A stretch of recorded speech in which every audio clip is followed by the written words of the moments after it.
আচ্ছা ঠিক আছে, তো এখন হচ্ছে আমরা যে জিনিসটা নিয়ে আলোচনা করব সেটা হচ্ছে আমাদের মৌলিক ও যৌগিক সংখ্যা। মৌলিক ও যৌগিক সংখ্যা জিনিসটা কি, যে স্যার আমরা যে সকল অঙ্কগুলা জানতাম সেগুলোর মধ্যে এক থেকে এক, দুই, তিন, এভাবে একদম 100 পর্যন্ত, ঠিক আছে, এক থেকে 100 পর্যন্ত সংখ্যাগুলাকে আমরা হচ্ছে সংখ্যার মধ্যে তিনটা ভাগে ভাগ করতে পারি।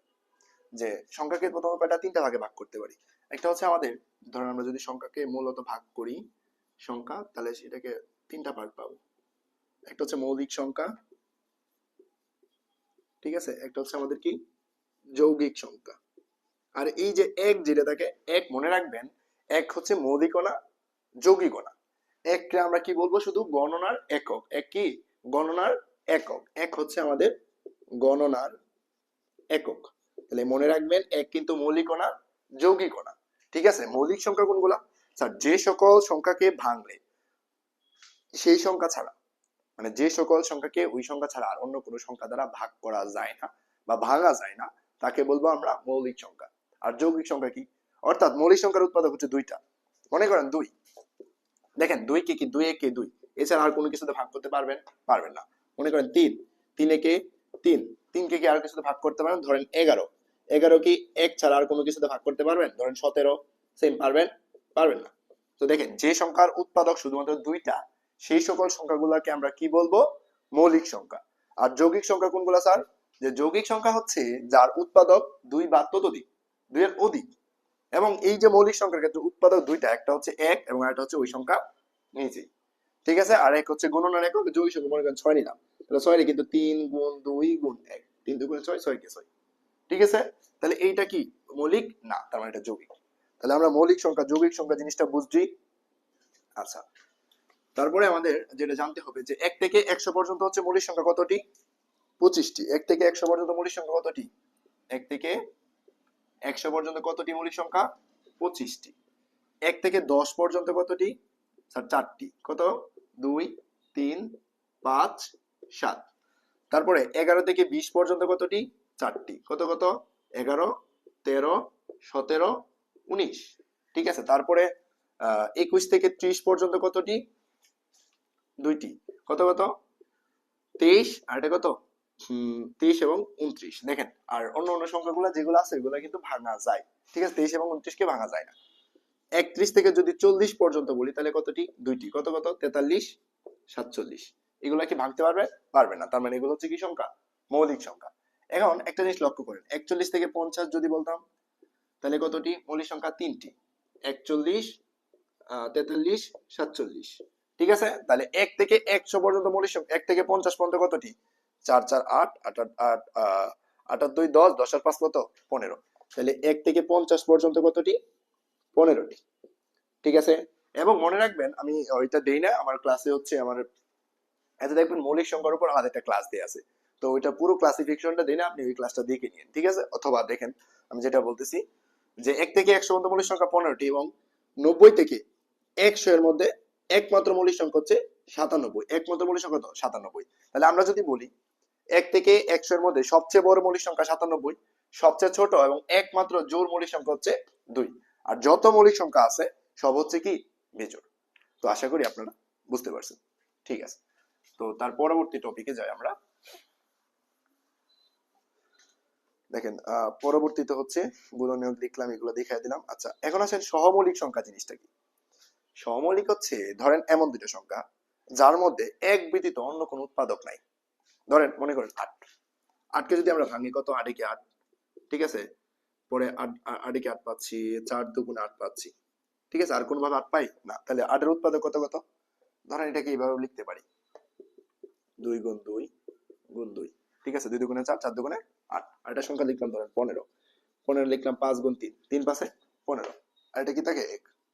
এখন দেখেন এই যে 8 এর উৎপাদক আর 15 এর উৎপাদকের মধ্যে একমাত্র এক ব্যতীত অন্য কোনো কিছু মিল আছে না। তাহলে এইরকম যে দুইটা সংখ্যা পাবো তারা পরস্পর কি সংখ্যা, সহমৌলিক সংখ্যা, ঠিক আছে। মানে যার মধ্যে এক ছাড়া যে সকল সংখ্যাগুলোর মধ্যে এক ব্যতীত অন্য কোনো গুণনীয়ক নাই, তারা হচ্ছে পরস্পর কি সংখ্যা, সহমৌলিক সংখ্যা। আশা করি বুঝতে পারছেন। যেমন এই যে এখানে দেখেন দেয়া আছে 10 21 143 এর মধ্যে এক ব্যতীত অন্য কোনো গুণনীয়ক নাই, তাহলে এটা হচ্ছে পরস্পর সহমৌলিক। তাহলে সহমৌলিক কি মনে রাখবো স্যার, দুই ব্যতীত, দুই বা ততোধিক সংখ্যার সাধারণ গুণনীয়ক যদি এক হয় তাহলে তারা হচ্ছে কি পরস্পর সহমৌলিক। যেমন একটা এক্সাম্পল দিছে 2 অঙ্ক বিশিষ্ট 10টা মৌলিক সংখ্যা লিখো, তো আমরা লিখতে পারবো। আচ্ছা, হ্যাঁ, তারপর হচ্ছে সহমৌলিক সংখ্যা লেখার জন্য বলছে। Okay fine. তারপরে টপিক হচ্ছে আমাদের বিভাজ্যতা। বিভাজ্যতা মানে হচ্ছে কোন সংখ্যাকে আমরা কত কত সংখ্যা দ্বারা ভাগ করতে পারবো, বা কোন কোন সংখ্যা দ্বারা ভাগ করতে পারবো, সেই জিনিসটা হচ্ছে আমাদের বিভাজ্যতা। ঠিক আছে? ওকে। তো ধরেন কোন সংখ্যাকে 2 দ্বারা ভাগ করা, 2 দ্বারা ভাগ করা হচ্ছে যে কোন সংখ্যাকে 2 দ্বারা ভাগ করা যাবে কোন কোন সংখ্যাগুলোকে 2 দ্বারা ভাগ বা 2 দ্বারা বিভাজ্য আর কি, যেটা বোঝায়। ধরেন 20 কে কি 20 এর একক শ্রেণী অঙ্ক কি শূন্য, তাহলে 20 কে আমরা ভাঙতে পারি না, যে 10 দুগুণে 20 এটা যায়।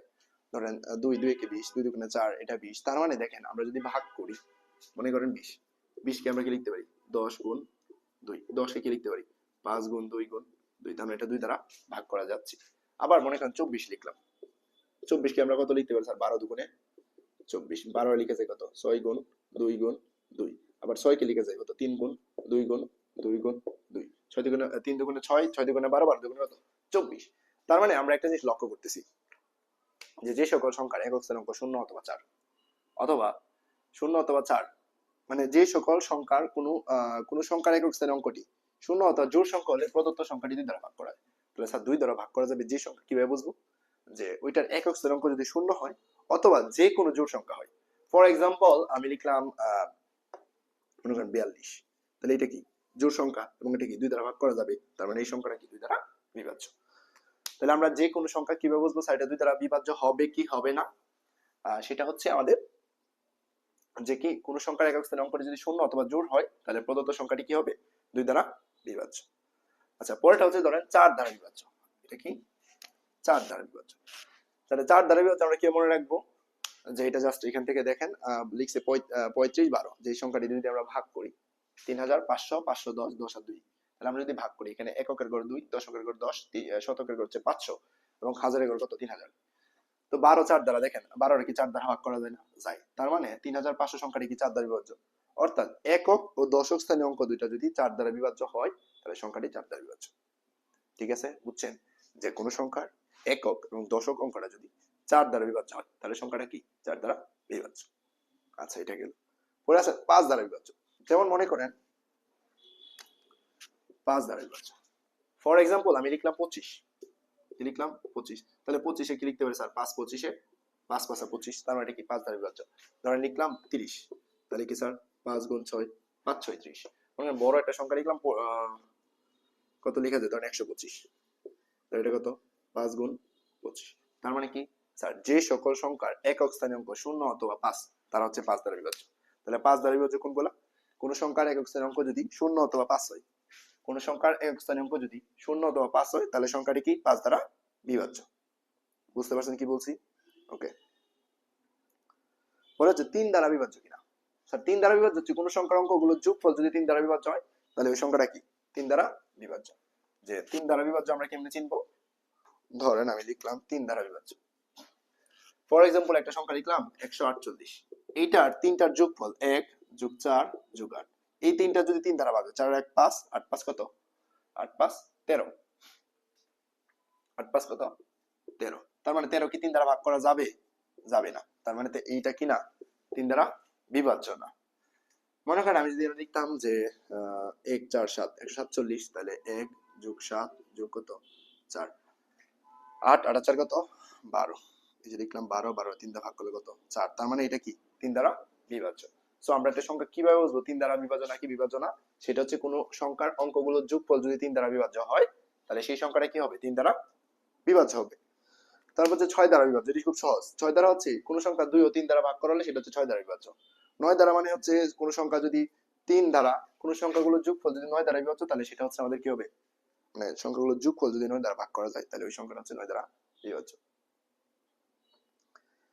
সেম ভাবে আমরা যদি পরবর্তী টপিকে যাই সেটা হচ্ছে আমাদের দেখেন বলছে কি যে অনুশীলনী 1.2 বলছে 30 থেকে 70 এর মধ্যকার মৌলিক সংখ্যাগুলো লিখো। কি বলছে 30 থেকে 70 এর মধ্যে মৌলিক সংখ্যাগুলো লিখতাম। আচ্ছা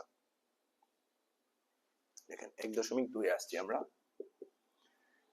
এইটা কত 1 নাম্বার 30 থেকে 70, তাহলে 30 থেকে 40 পর্যন্ত মৌলিক সংখ্যাগুলো যদি লিখি কয়টা 30 থেকে 40 পর্যন্ত যদি বলি তাহলে আমাদের হচ্ছে মৌলিক সংখ্যা মনে একটা ক্লু আছে 44 22 23 72, এটা তো দেখেন 30 থেকে 40 কত, 31 37 দুইটাই। 41 থেকে যদি বলি 50 তাহলে কয়টা, 41 থেকে 50 হচ্ছে কয়টা, 43, 41 43 47, 41 43 47। 51 থেকে বলতাম 60 এর মধ্যে কয়টা, দেখেন 51 থেকে যদি 60 এর মধ্যে বলতাম তিনটা মেবি, 33 তাহলে কয়টা হয়তো বলেন, 51 পরে কত, 53 মনে হয় যায়, 56 না। আচ্ছা, তো এইভাবে হচ্ছে আমরা যদি 30 থেকে 70 এর মধ্যে যদি বলতাম, একটা মিনিট আমি একটু দেখে নিচ্ছি এটা সঠিক মনে নেই। সেটা হচ্ছে আমাদের যেটা, এক মিনিট আমি দেখতেছি বইটা আছে এখানে। আচ্ছা, এটা পরে পরে কারেকশন করে দিচ্ছি। 30 থেকে 70 এর মধ্যে কয়টা আছে, 30 থেকে 40 এর মধ্যে দুইটা, দুইটা চারটা, তারপরে 61 থেকে এটার মধ্যে দুইটা, 63। আচ্ছা, এটা পরে দেখতেছি। পরে যে পরস্পর সহমৌলিক জোড়া নির্ণয় করো, কি বলছে, পরস্পর সহমৌলিক জোড়া। পরস্পর সহমৌলিক জোড়া বলতে আমরা কি বলছিলাম, স্যার যে সংখ্যার মধ্যে, অর্থাৎ ধরেন 27 আর 54 আছে, 27 কে যদি আমরা ভাগ করি, সহমৌলিক জোড়া দেখবো 27 কে যদি ভাগ করি কত থাকে, 9, 3 নং 27, 9 রে যদি ভাগ করি 3 গুণ 3 গুণ 3, 3 3 9, 3 9 27, তাহলে 54, 54 যদি ভাগ করতাম কত, 4 নং 6 নং 54, 6 গুণ 9, 6 নং কত 54, তাহলে 6 কে কত লিখতাম 3 গুণ 2, আর 9 কে কত লিখতাম 3 গুণ 3, 3 দুগুণে 6, 3 6 18, 3 18 কত, 3 10 30, 3 8 24, 30 আর 24 হচ্ছে 54। এখানে একটা জিনিস দেখেন, এদের মধ্যে কি এক ছাড়া অন্যান্য উপাদান কমন আছে না, তার মানে কি না, পরস্পর সহমৌলিক না। ঠিক সেম ভাবে দেখবো যার মধ্যে এক ব্যতীত অন্য কোনো মৌলিক গুণনীয়ক থাকবে না, ঠিক আছে, গুণনীয়ক থাকবে না, তারা হচ্ছে পরস্পর কি সহমৌলিক সংখ্যা, ঠিক আছে। আচ্ছা, তো পরবর্তী টপিকে যাই। বলছে নির্দেশিত 3 দ্বারা বিভাজ্য কোনটা, আমরা দেখলাম যে যেই সংখ্যাগুলো তিনটা যোগফল যদি 3 দ্বারা ভাগ করা যায় তাহলে সংখ্যা 3 দ্বারা বিভাজ্য। 4 দ্বারা বিভাজ্য কোনটা হবে, যে দেখলাম যে সংখ্যাটার ভাগফল মানে শেষ সংখ্যাটা কি 4 দ্বারা ভাগ করা যায়, তাহলে হচ্ছে 4 দ্বারা বিভাজ্য। সেম প্রশ্ন যদি কোন অঙ্ক বসালে 9 দ্বারা বিভাজ্য হবে, এটা আমরা দেখবো যে সংখ্যা সবগুলোর যোগফল যদি 9 দ্বারা ভাগ করা যায় তাহলে সংখ্যাটি 9 দ্বারা বিভাজ্য। 5 অঙ্কের ক্ষুদ্রতম সংখ্যা নির্ণয় করো যা 3 দ্বারা বিভাজ্য। 7 অঙ্কের বৃহত্তম সংখ্যা নির্ণয় করো যা। তো আশা করি আমরা আমাদের এই ক্লাসটাতে আমাদের যে মৌলিক সংখ্যা এবং যৌগিক সংখ্যার যে বেসিক ফর্মুলা ছিল এবং অনুশীলনের যে বেসিক গুলো, আমরা এই জিনিসগুলো বোঝাতে চেষ্টা করছি। আশা করি বুঝতে পারছেন।